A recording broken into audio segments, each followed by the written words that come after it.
As battles rage on the front lines of the war in Ukraine, more children are being reported missing or abducted across the country.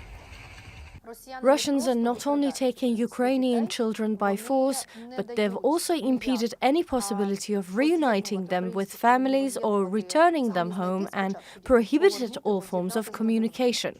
According to Ukraine's chief of children's rights, at this point in the war, with large swathes of territory under Russian occupation, it is hard to verify the exact amount of children missing. Russia's actions regarding Ukrainian children show evidence of war crimes, ethnic cleansing, genocide by the use of force, killings, forceful change of citizenship, illegal adoption, forced deportation, abduction, re-education, and Russification. Russian officials claim the capturing of 700,000 Ukrainian children from occupied territories.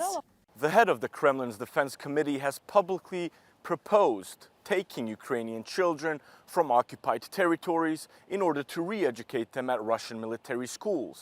That's left thousands of parents whose children have been abducted wondering if they will ever see them again. Speaking to us from Switzerland, Elena recalls the day her son was taken to Moscow from the Ukrainian city of Izium.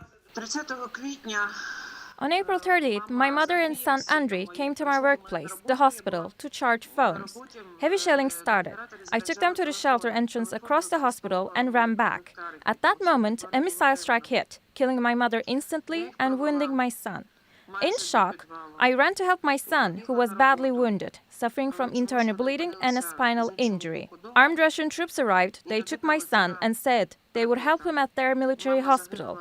After that, I lost all contact and track of him. Elena searched for her son at the Russian military hospital for 2 months, but was told information of his whereabouts were classified. Losing hope, she received a message from friends who had been forcefully deported to Russia, notifying her that Andriy was seen at the hospital in Moscow and was asking for his mother. I could only go there using cash and found a friend who could get me to Russia. At the border, we were forced to take on Russian citizenship. I didn't want to, but it was the only way I could get to my son. In Moscow, I immediately went to the hospital mentioned in the message. Doctors there didn't want to speak to me or about the war.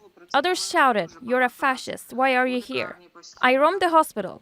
Andriy saw me from his room and shouted, "Mom! Mom!" No one understood what was going on. Doctors and Andriy were told I was dead and were shown pictures of my dead mother, claiming it was me. Doctors demanded a DNA test. After it, they informed me that I would be responsible if I took Andriy out of the hospital while not fully recovered.